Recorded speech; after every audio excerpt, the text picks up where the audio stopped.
আপনার ২০ বছর বয়সের দিলারা জামানকে যদি এখন একটা ফোন করতে পারতেন, ওকে আপনি লাইভ দেখার পর কি অ্যাডভাইস দিতেন?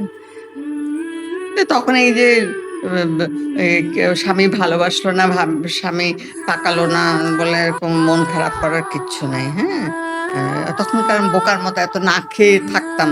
একটা সারাদিন না খেয়ে বসে আছি।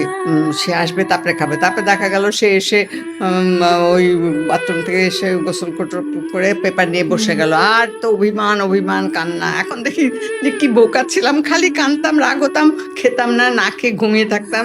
এটা কোনো মানে ওয়াইস দিয়েছিল না। জীবনটাকে যেভাবে আছে সহজভাবে নেওয়ার চেষ্টা কর।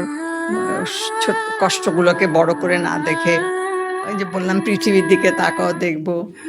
এই যে কষ্ট লাগে দেখো, জীবনটা বেঁচে থাকাটাই তো একটা যুদ্ধ। সকাল থেকে সন্ধ্যা মৃত্যুর আগ পর্যন্ত আমরা যুদ্ধই করে যাচ্ছি। সুতরাং এটা নিয়ে আর মানুষ পারে